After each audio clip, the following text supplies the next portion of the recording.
Welcome to This Week in East Brunswick. This week, several theatrical groups will be featured, including the Drama Club at Hammarskjold Middle School and Crossroads Theater Company in New Brunswick. Their current show, And the World Laughs With You, is a contemporary drama exploring some of society's pressing issues through the eyes of a child. Also this week, a review of Tuesday's Township Council agenda meeting, information about tax help for senior citizens, and a visit from Snake Man, Paul Volz. But first, here's what's happening next week on Channel 8. Monday morning, Lenore Kulik and her guests show how to use pom-pom power with aerobics to get your heart started at 10 a.m. That's on Look Great, Feel Great. Stories about outer space follow at 10:30 on Stories from the Library. The month of March begins on Tuesday with a new edition of Just Kidding, a show for kids at 7 o'clock. You and Your Money is next with host Paul Hansen and his guest, David Perlman, an attorney from Fidelity Investments in Boston. Variable income annuities are discussed at 7:30. At 8 o'clock Tuesday, join skating star Judith Lebline as she and Old Bridge Township Recreation Director Tom Badcock take their turns on the ice. The pair tells how to get started in ice skating on Exercise the Right Choice. Wednesday evening features Spotlight on Education at 7:30 and a special community theater edition of Teen TV at 8 o'clock. Thursday, we'll have a new edition of This Week in East Brunswick, which will include Mayor Ira Oskowski's State of the Township address. That's at 7 and again at 8 o'clock. Don't forget to tune in to Channel 8 weekday mornings for school closing or delayed opening announcements and the 24-hour Community Bulletin Board for announcements of community events. Income tax time is here again, and so is help for senior citizens. AARP is once again sponsoring free assistance for senior citizens in preparing tax returns. Ed Saul coordinates the group of volunteers who are trained and certified income tax preparers. Last year, more than 500 senior citizens were assisted through this program. The assistance is offered through April 13th and is held either in the East Brunswick Library or the Senior Center. To schedule an appointment, call 390-6896. The weather outside is frightful, and oh, the fire's delightful. Oh, hi. I'm down here at Crystal Springs. I'm making sure I got a good spot. You want to make sure to get a good spot, too, because memberships are going fast, and the discount period's running out. Get your membership in. You know, just because you've been home shoveling doesn't mean there hasn't been work down here at Crystal Springs. We're moving right ahead. In fact, they're working today. Makes it hard for sunbathing. Get down and sign up now.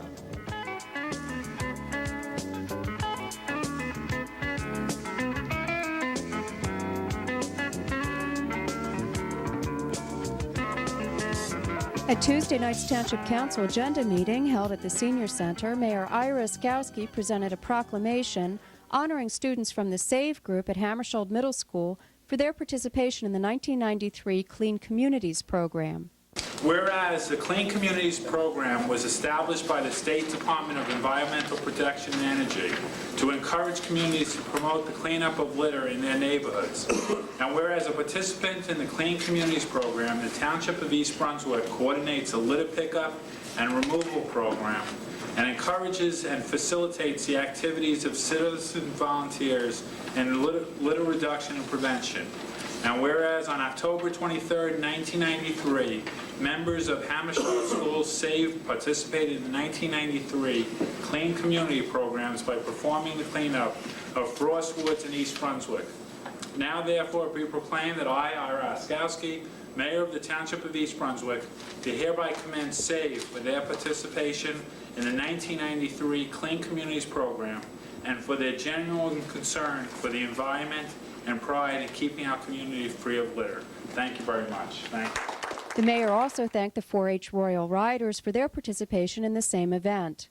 Also at Tuesday's meeting, the mayor presented his proposed 1994 municipal budget to the council. I want to first thank all the staff that worked very heavily on it, including and who worked on it most is Adrienne Eisner, and I compliment her for bringing all the numbers together, along with Ray Stone and Lou Neely and all the directors within the municipality. It's a budget that quite frankly, is somewhat disappointing to me because the goal in 1994 was to bring a budget that reflected a 0-cent increase.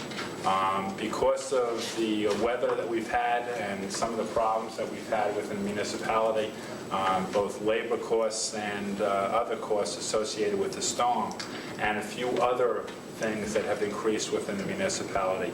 It's a budget that reflects a conservative 4% increase, or 4 cents on the dollar increase, which reflects approximately a $44 per household increase. I think this has come after much review.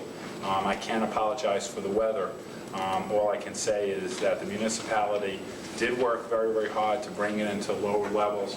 I think the anticipation was all along that it would have been within that 0% increase, a 0-cent increase. Because of, again, the weather and many other items, it reflects a 4-cent increase, which I'm not totally disappointed in that. History has been that stability is within 3 cents. That's what I expressed in the past, and we're at 4 cents. And considering the snowstorms and issues dealing with the weather, I'm very, very happy to present this to council.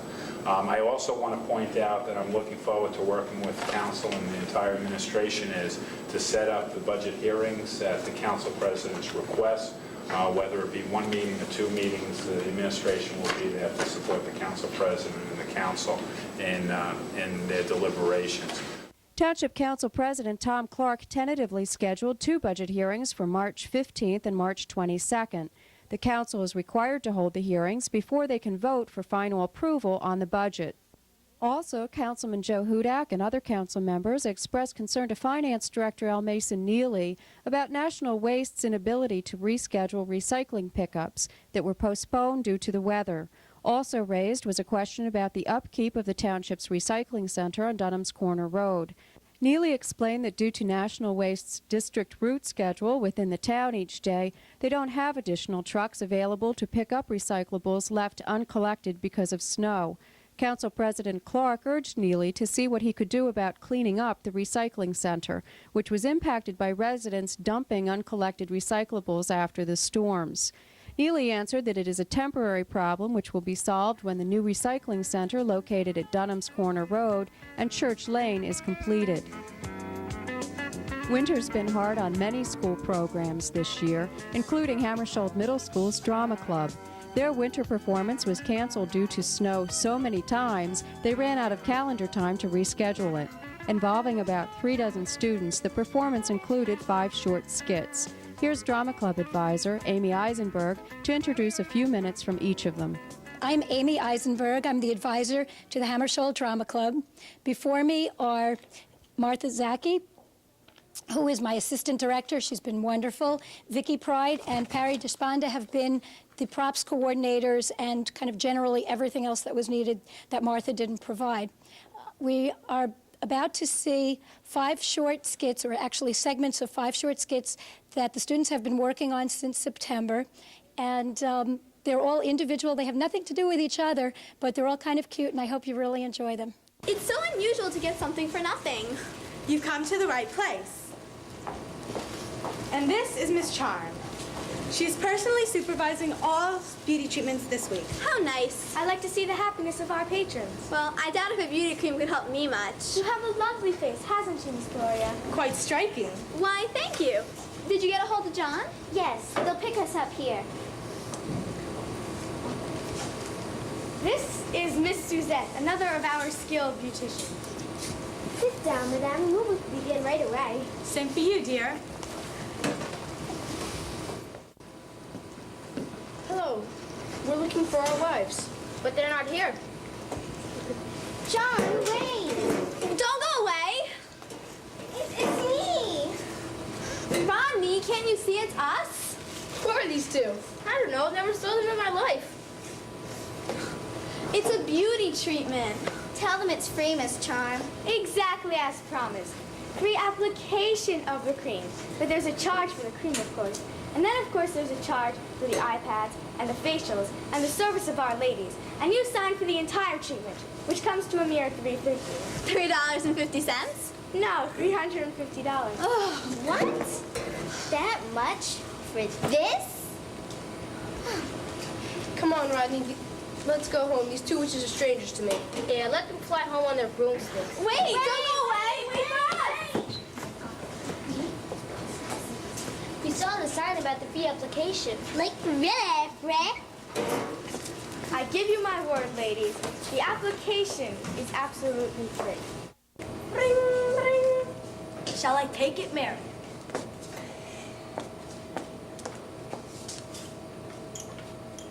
Hello? Hello? It's New York. It's Joe. Joe, hello, dear. How's your cold? No, you're not interrupting. We haven't started to play yet. Yes? Yes? Now just go ahead and tell me, dear. You did? Oh, Joe, that's wonderful. No, it really is. And you'll be back tonight? No, I'll wait up. Okay, now listen, use those nose drops and be careful. I will. Bye. Did it happen? What did he say? Sit down. Tell us. Sit down and tell us. Oh, girls, he didn't do it. He didn't sell our factory girls, and we're not millionaires. You just don't know how relieved I am. I'm almost relieved myself. Why? Do you mean you didn't want $1 million instead of a valve plant? Oh, you don't know how relieved I am. I know Joe didn't want to sell his plane. I know he was apprehensive about the whole deal.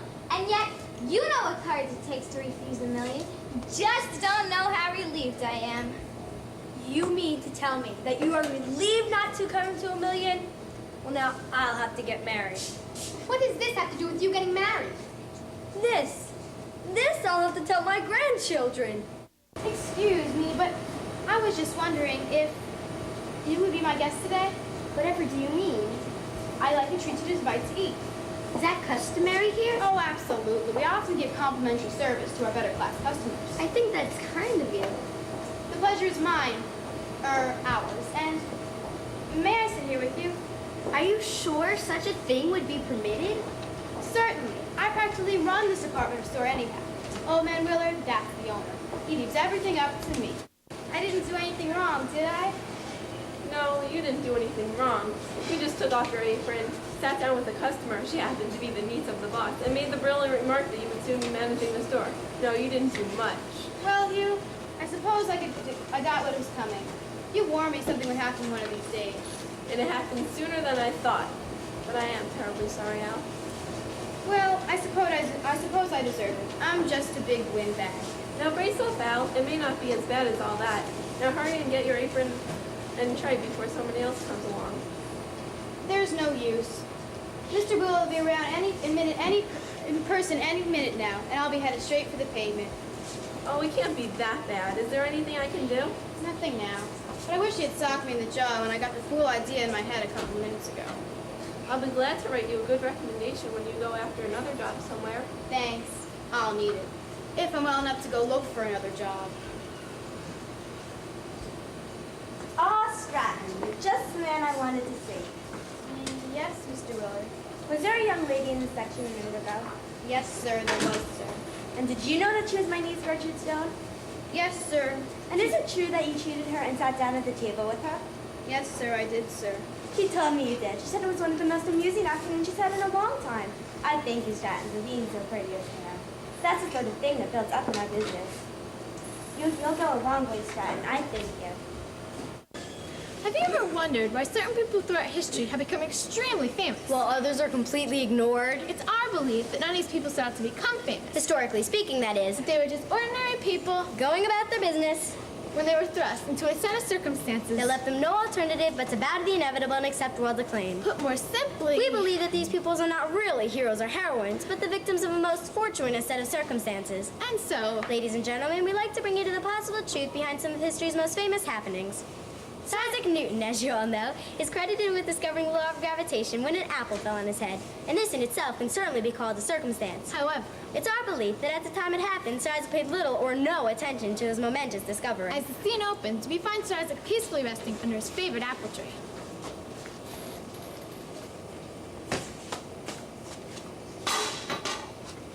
I say, Upscale, why in heaven's name did you do that?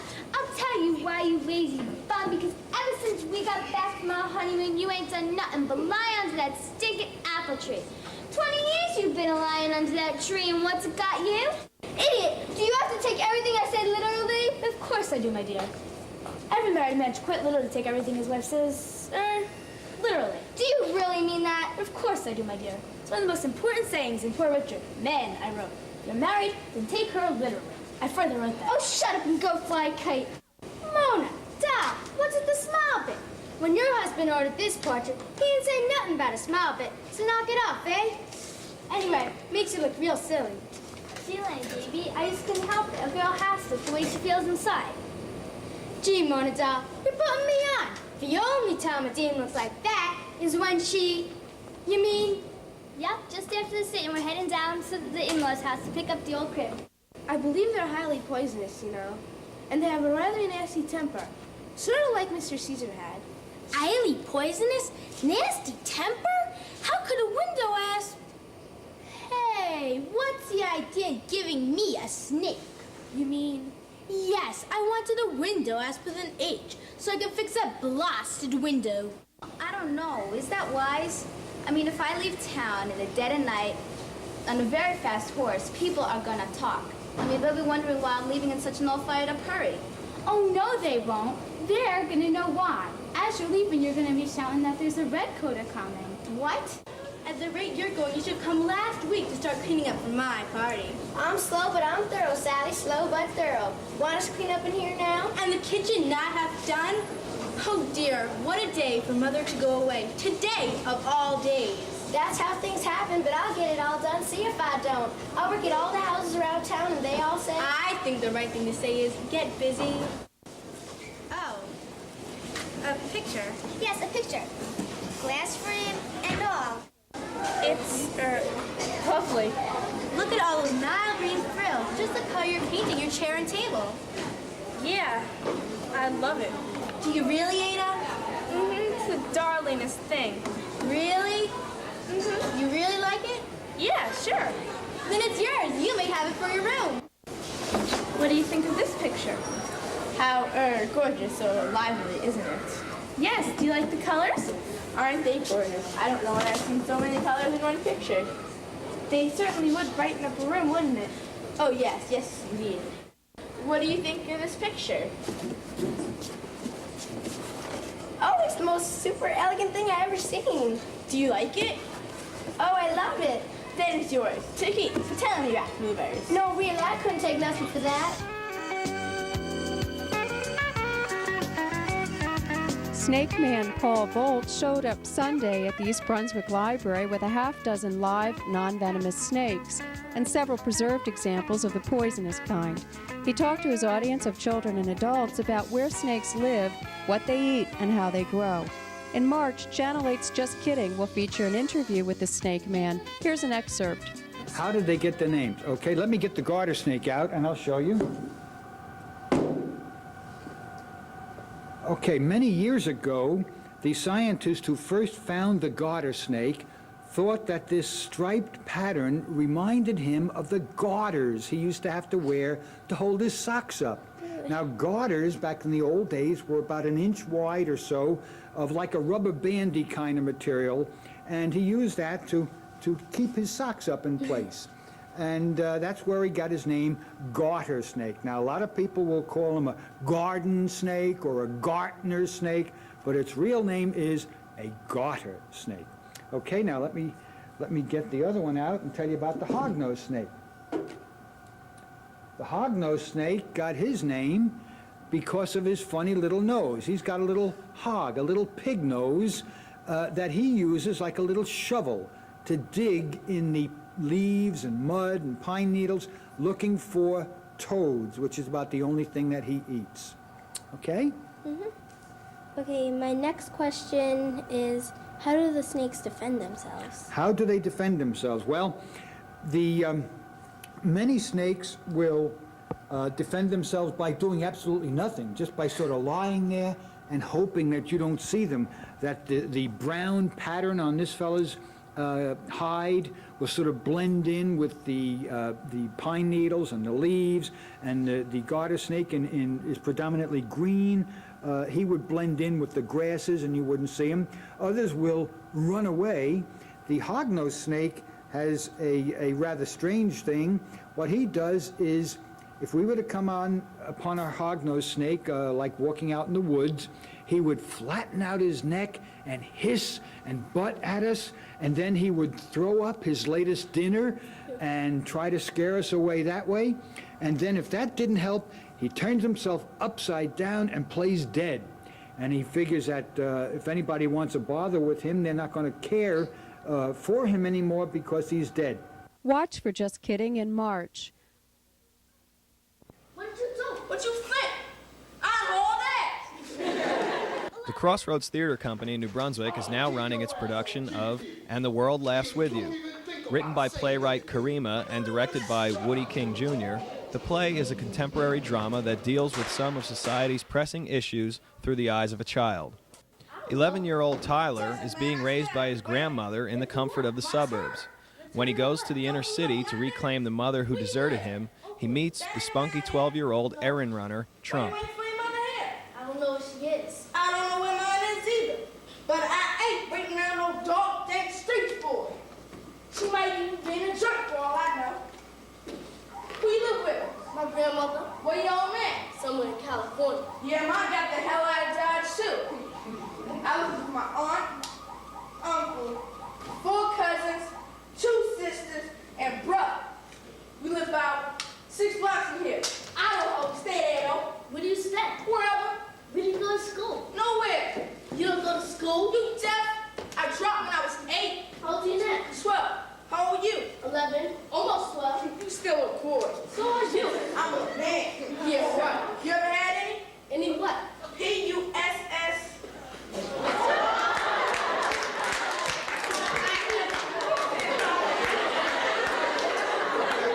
No, have you? All the time. Sure. Up there. What's up there? Shaniqua. Shit. Just a crackhead Steve. What's your name anyway? Tyler. Tyler. That's your real name? My first name. I'm gonna call you Country. I want to be called Country. You want me down with me? I guess. Then Country it is. I can't call you Tyler. Why not? That's my name. Oh, we're not here. What's your name? Trump. What's your real name? Trump. Your mother name? Trump. Name myself after Donald Trump. You know who he is? I'm gonna be a billionaire one day too. Yeah. How? I work. Doing what? What you think? Pack the bags to A&P? This. Sorry. Chill. My mother's name is Winifred. Don't know no Winifred. What she look like? Pretty. I know a lot of pretty babes. My mother's not a baby. I wasn't trying to dish him up. You have a picture of him? At home? Ain't doing you no good out here. Chance been meeting him? No. Don't nobody come around here but crackheads, crack dealers, and crackpots. Your mommy any of those? No. Why did you choose this subject to write a play about? Basically because over the past few years I've seen an onslaught of crack users and crack dealers, and living in a neighborhood where it's an everyday thing, you tend to either cross the street or step over someone who's on crack, and I wanted to show this subclass of people as individuals, as human beings, and not just someone that we're conditioned to ignore, basically. Mm-hmm. What has been the response of young audiences to the play? Thus far, it's been pretty positive. One thing that really thrilled me was that they understood it, and that it took, say, 10 years off my life, knowing that I could communicate with the youth. And they seem to enjoy it and get the message that's being presented. What is the message that you're saying that is being presented in the play that is most appealing to young people? Well, I think, without being too hokey, that there is hope after dope, that even though you may live in this culture or be a part of it or know someone who's a part of it, that there's still hope for a better future. It means they sweat. I better go along. You said you'd help. And I am. Just gotta make this run first. I'll go with you. Where's my mother going to left? I don't need extra weight right now. I've laid all the time to look at my mother together. I'm going with you. That ain't an option. Go see Shaniqua. My treat. Besides, she waiting on you. Told you and my cousin. I want to see Shaniqua. She got a nice bed. Gives you a chance to get off the street for a while. When I'm ready to go, I'll go home. But you ain't ready to go home. She has rest. They ain't out yet. I'm okay here. You said he's my friend. Look, I said I'm going to find your mother. We on a two-way street here. What are you going to do for me? What do you want me to do? Pay Shaniqua a visit. I don't know what to do up there. That's one place where you don't need to know nothing. If I go up there, promise I'll find my mother when you get back. I swear, no, you go. How long will you be gone? A second, go. The sooner you get up there, the sooner I make this run, the sooner I get back. All the way, money. Follow the light once you get over the porch. Don't forget, you my cousin. Don't take too long. I won't, go, money.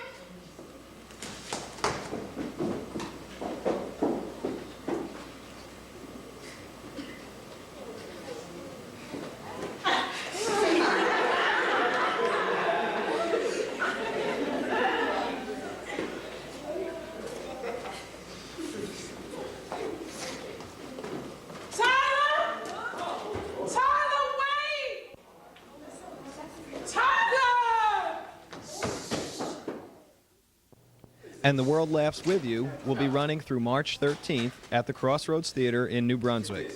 For ticket information, you can call area code 908-249-5560. I stashed it so I'm gonna get bumped. Where? His bank account. Since when you worry about getting bumped? Man, ain't nobody whacked enough to mess with the little brother of Chuck. Except me, if I don't get paid my money. You was planning on using this? On us? That's why he made us chase him into this deserted corner. He was planning on bum rushing us and taking us all the way out. You're talking crazy. Haven't I always come through? Hey, about always, it's about right now. You gonna get your money. Jimmy, I told you he came up short last week. I ain't come up short.